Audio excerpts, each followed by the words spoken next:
Welcome to Sun City News. I'm your host, Norma Taylor, and here's some stories we're starting off with for this week.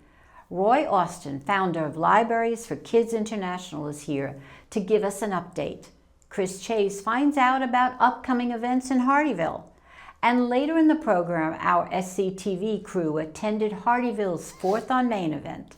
Sun City News starts now. This is Sun City News, with our news team bringing you stories from Sun City and the Low Country, taking the lead with entertainment news. And on deck is our sports report. Sun City News, from people you know, about people you know. This week's SCTV News starts now. Founder and board president Roy Austin is here today to give us the latest information on his project, Libraries for Kids International. Well, welcome back to Sun City News, Roy. Well, thank you, Norma. It's great to be back. Well, I know you just came back from Africa, so tell us a little bit, update us on Libraries for Kids International. What exactly does it do? Well, it supplies books to rural schools in Africa that have very limited resources. I'm talking schools that have virtually no books, virtually no textbooks. In the vast majority of cases in the schools I've visited, when we bring them books, that's the first books those kids have ever seen. And how long have you been doing this? When did it start? Started legally 2019, shipped our first container in 2020. We have now shipped over 1.5 million books and put books in 12,000 rural schools in Kenya and 85 schools in Uganda. Okay. Now, what's been happening since we last talked? I know it's always been Kenya. Now we have Uganda. Talk about it. And we're looking beyond that too. Uganda is going well, and in my trip I started in Rwanda and had some great meetings there. We're all set up to ship to there in 2027. We're looking very seriously. I think Laura's got it set up to ship to Zambia later this year. And of course, we're not forgetting Kenya. There's still a lot of schools that need help there. So how many books in total are you talking about? Well, I don't remember the exact count. It's 1,550,000, something like that have been shipped, and 100,000 of those are on the water right now in 2 containers. My God, what an undertaking that is, Roy. And you started this only so many years ago. What's your goal as far as the countries and where you want to be? Well, our vision is to put books in rural schools in all 55 countries in Africa. I won't live to see that. But our supplier is a nonprofit named Books for Africa. They've been around since 1988, and they have shipped books to all these countries, but they don't put them in the rural schools. So we're a little bit different in that regard, but we use the books that they have available to us. And if they in 38 years can put books in all 55 countries, why can't we put books in rural schools in all 55 countries? And my successor, Laura Winkle's an amazing young lady. She's went with us in 2023. She's made this her life's work, and so she's doing some amazing things to help us grow. She is, and so are you. Yeah. And so are you, Roy. So what new plans are in progress? Well, basically, it's just to expand to other countries. Like I said, I had some great meetings in Rwanda. We've been knocking on Tanzania's door for over a year. They're very hard to deal with in terms of their Ministry of Education is all concerned about what specific titles are we bringing. And I said, well, you tell us what type of books you want, what types you don't want, but we can't specify in a container averaging 43,000 books exactly what the titles are. And the title tells you nothing. Roy, you do an amazing job, and your goals and what you have achieved so far in the few years that you've been doing this is absolutely amazing. Jennifer Combs, Director of Special Events, gave an update on Hardeeville's upcoming events, including Fill the Bus, which our very own JoJo Hines will bring to you next month. So here we are at another fun-filled 4th on Main in Hardyville. Now this is a lot of planning, but you have a lot of great events, don't you? We do. 4th on Main is one of our favorites, but in addition, we are still moving forward. Right now, we've got a couple coming up. We have our annual Fill the Bus, which is coming up 28th and 29th of July. And of course, we have our big annual event coming up in October. It'll be here before you know it, and that's the Festival on Main. So much stuff that we do here in the city of Hardeeville. It must keep you very, very busy. It does, but we absolutely love to be here. We love to really, get with our community and see them enjoy everything that we do. So it's so much fun, and we really appreciate everyone that comes and supports us. Still more news to come. Georgia Lash checked out the Amateur Radio Field Day. Chris Chase visits the Ceramics Club. And the board approves beverages in Magnolia Hall. So don't go anywhere. What should we discover in the Low Country? Here's what they've got to say. Our club has boaters and RVers. We like to explore camping adventures in the area and surrounding states. My passion is the Sun City Car Club, which is a whole lot more than cars. This club does a whole lot of benevolent things. The Photography Club of Sun City is all about discovering the Low Country through your camera. And it can be a cell phone, it can be a regular camera, a mirrorless, a DSLR. Since 1933, every June, more than 31,000 amateur radio operators throughout North America set up a field day with temporary transmitting stations to demonstrate ham radio's science, skills, and service to our communities and our nation. Our Sun City Amateur Radio Club participated. What brings our amateur radio club out to Lake Somerset on this day? Hey, Georgia, this is our annual we call Field Day. And so amateur radio operators around the country go out, set up in a field or a parking lot or whatever like us at Lake Somerset, and they operate for that day. Some of them operate for 2 days, but it's all a part of emergency preparedness. So we come out, as we said, we come out with a blank slate. We bring all of our equipment with us. We operate on portable power, so we're off the grid.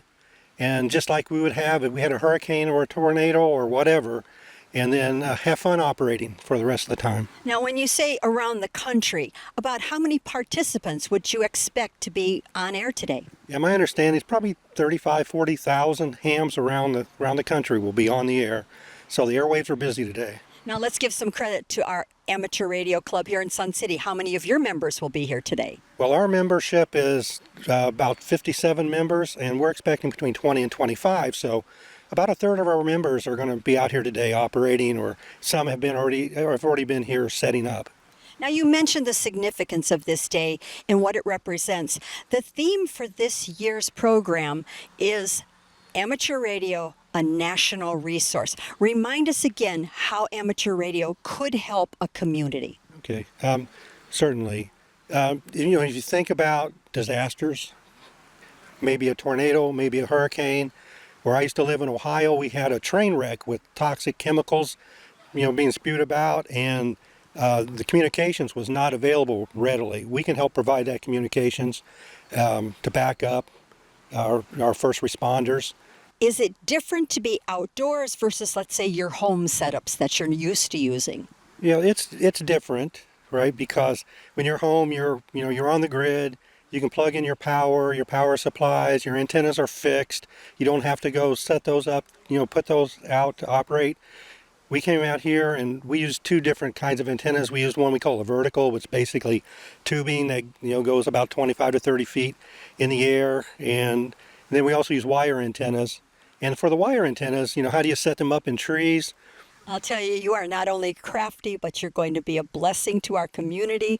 Thank you so much for letting Sun City be here to see this. Well, thank you for coming out and letting us share it with the community. Is there any particular requirement to be a member of the Amateur Radio Club? Actually, no. If you are licensed, all the better. If you're not licensed, we will be more than happy to work with you. We have a few members, myself included, who came into this club with absolutely either no background in electronics or electricity, or just a limited knowledge of what they had seen.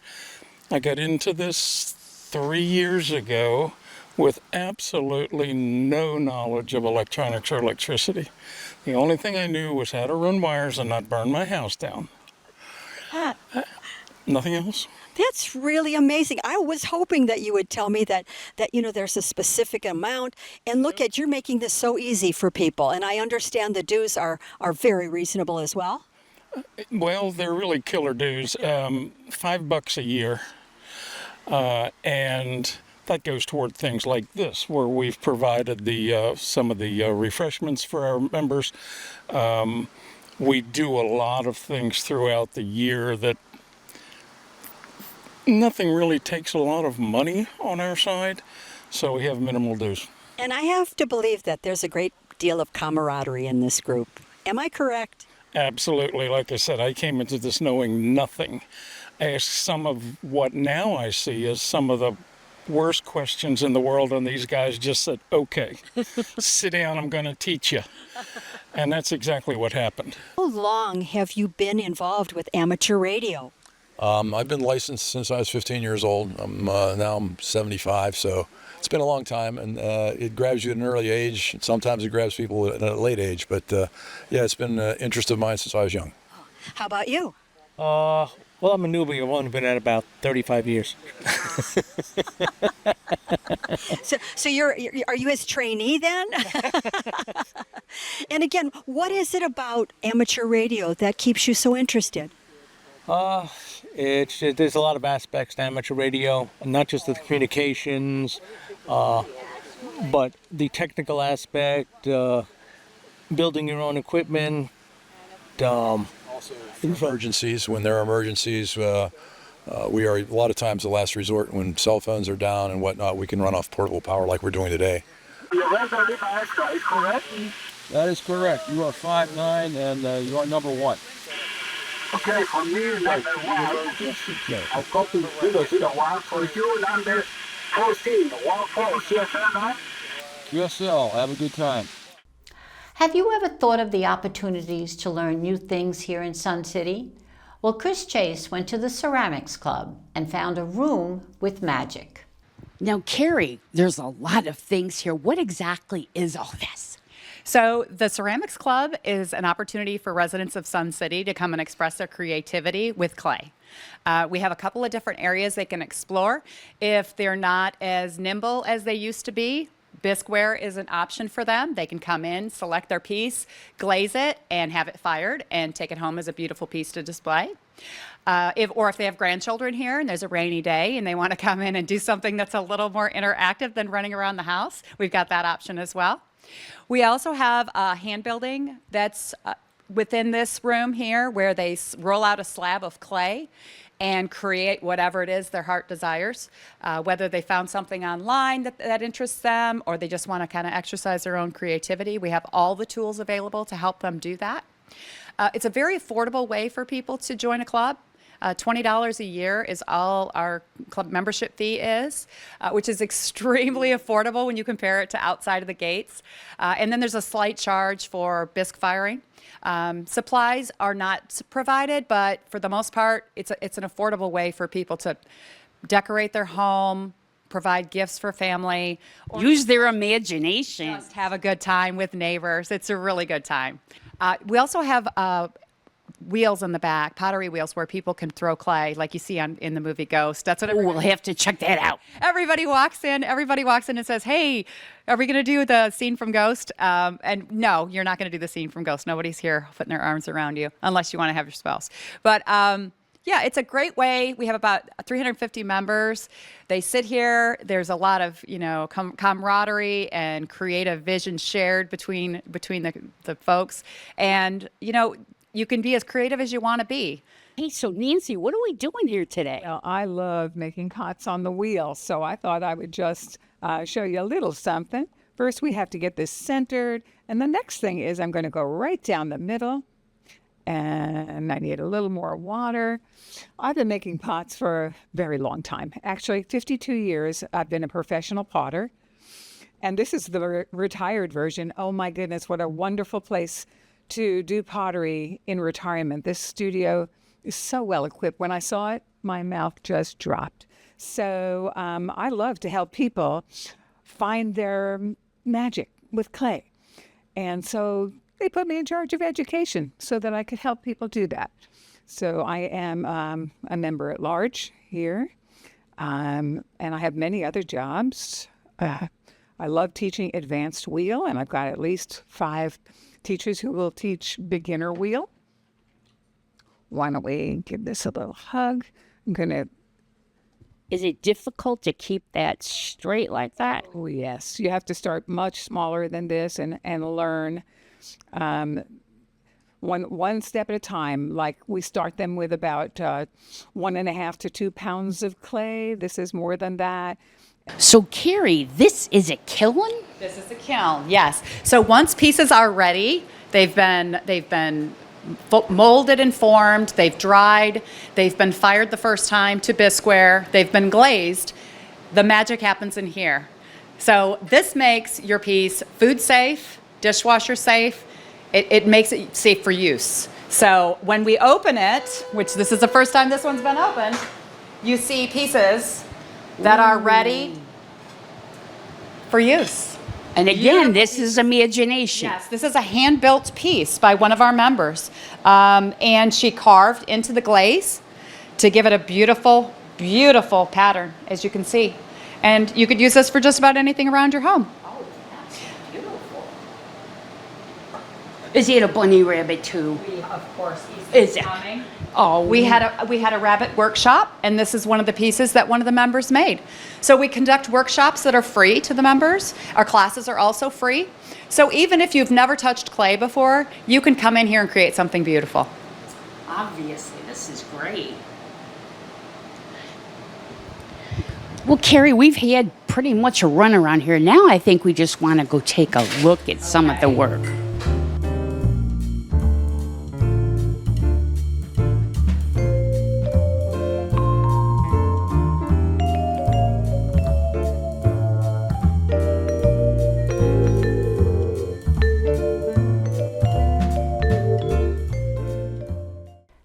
There was a request from residents to permit bringing beverages into Magnolia Hall, especially during hot weather. After discussion and consideration of a number of factors, the board has approved this request on a trial basis. Now here are the conditions. Number 1, beverages will only be allowed if they are in bottles or cups/containers with secured lids. Number 2, beverages will be allowed to be brought into Magnolia Hall during association events only. And number 3, residents are expected to remove all items when they leave to avoid trash being left behind. The board will evaluate this after a couple of months to decide how to move forward. So let's all do our part to keep Magnolia Hall clean. Still much more ahead on Sun City News. Randy Selman's here with an entertainment report. Chris Chase attended the 4th on Main event in Hardeeville. And JoJo Hines has a sports report. So make sure you stick around. There is so much to discover in the Low Country. We love the art scene, we love the history, there's always fun events. If you're looking, pick up the Bluffton Sun, it comes out twice a month, and every issue is full of what's happening, your neighbors, events, everything. Randy Selman had a chance to sit down with Whitaker Gannon, the director of Mean Girls. Hey Whitaker, thank you so much for taking time to talk with us today. Yeah, happy to be here. Thanks for coming to see the show. So, Mean Girls, tell us a little bit about it. Yeah, so the musical Mean Girls the Musical was inspired by Tina Fey's original early 2000s big cult classic movie, Mean Girls, starring Lindsay Lohan, Rachel McAdams, and a ton of other really well-known stars. And so if you love Tina Fey and her wit and her intellect as a writer, then you'll love this show. And the musical itself brings so much more energy with these, super big dance numbers and really powerful songs and ballads that these characters sing. It just adds a whole nother level of intensity to the story, and it's fun, and it's really exciting to get to bring this to the Art Center and get to share it with this community. I have to be honest with you. This show is completely different than what I imagined it would be.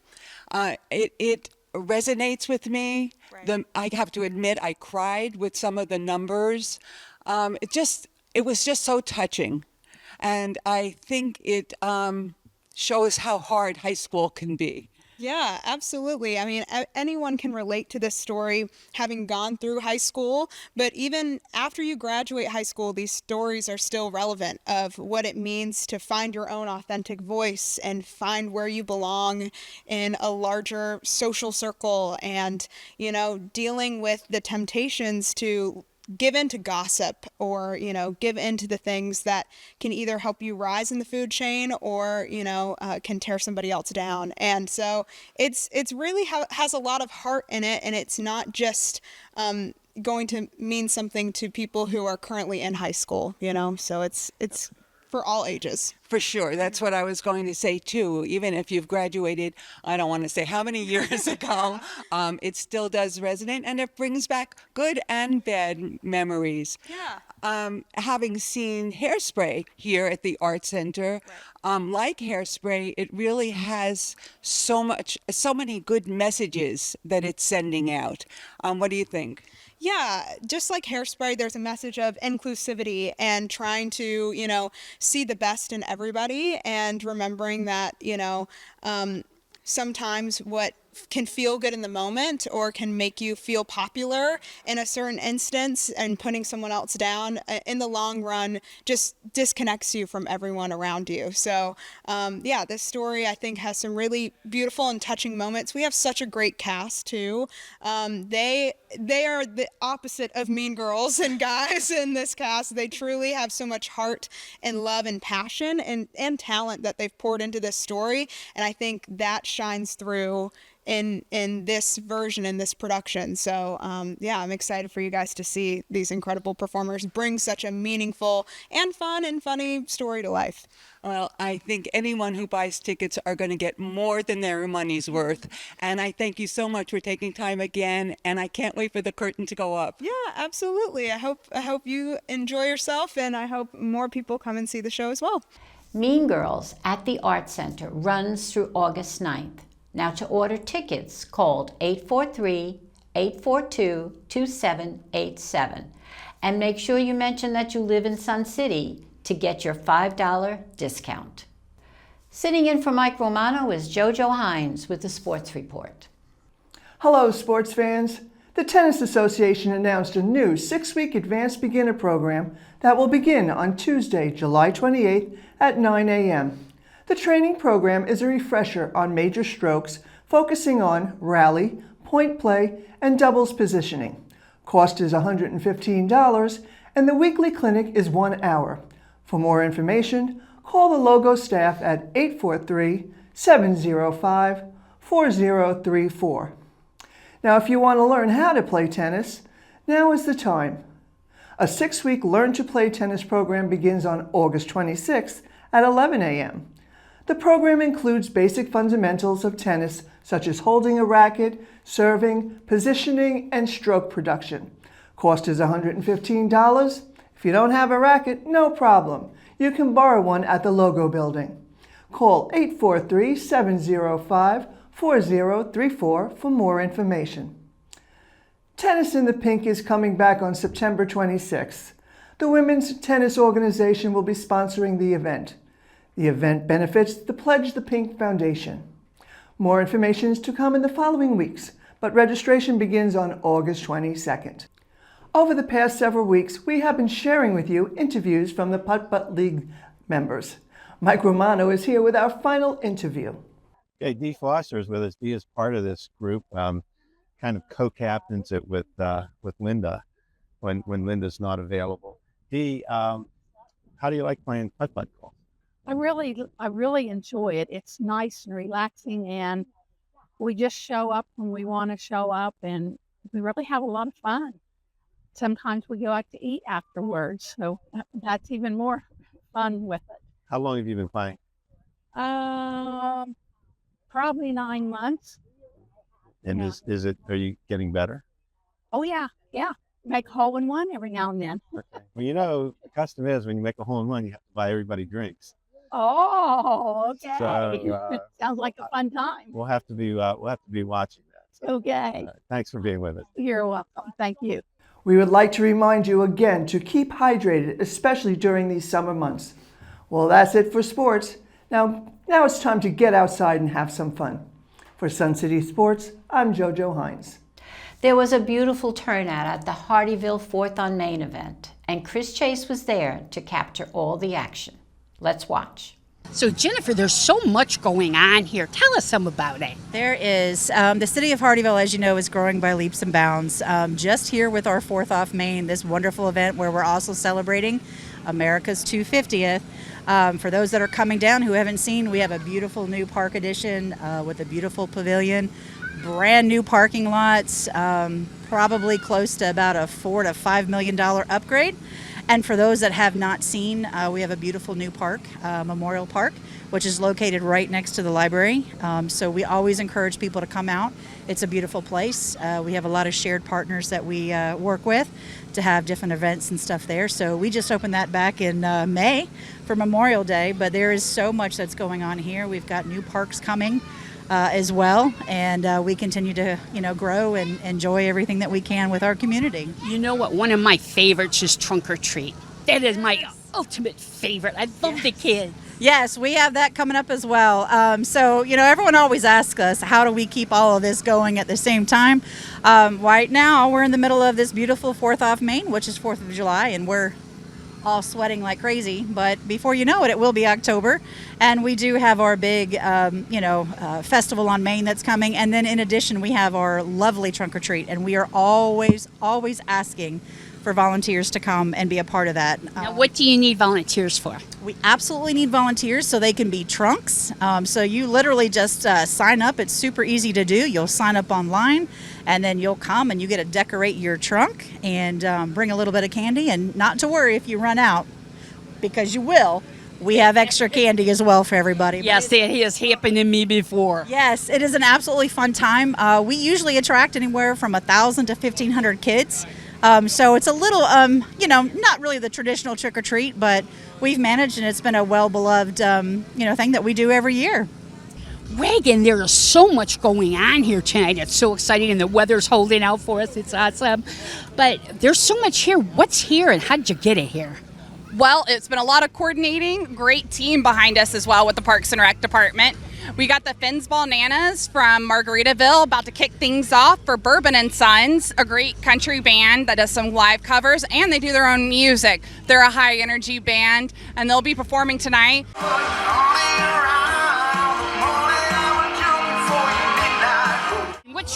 What's your title? Finsball Nanas.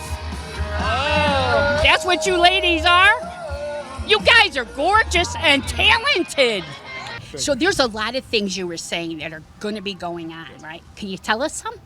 Yeah, we every October, we'll have to get you the exact date, and it'll be available on Facebook, both the Hardyville Fire Department page and the city page. But October, we do National Night Out, which is a public safety awareness night between the police department and the fire department.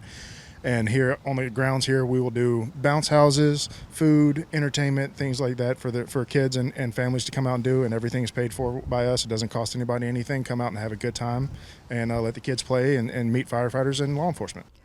Well, that's our news show for this week. Thank you for watching. Catch us on cable, on our YouTube station, where we invite you to click like and subscribe. Now, to see expanded coverage of some of our SCTV stories, tune into our monthly show, Extra. And if you have questions and comments, email us at suncitytvhh@gmail.com. But make sure you check us out every week for all the news that's happening in your community. For Sun City News, I'm Norma Taylor.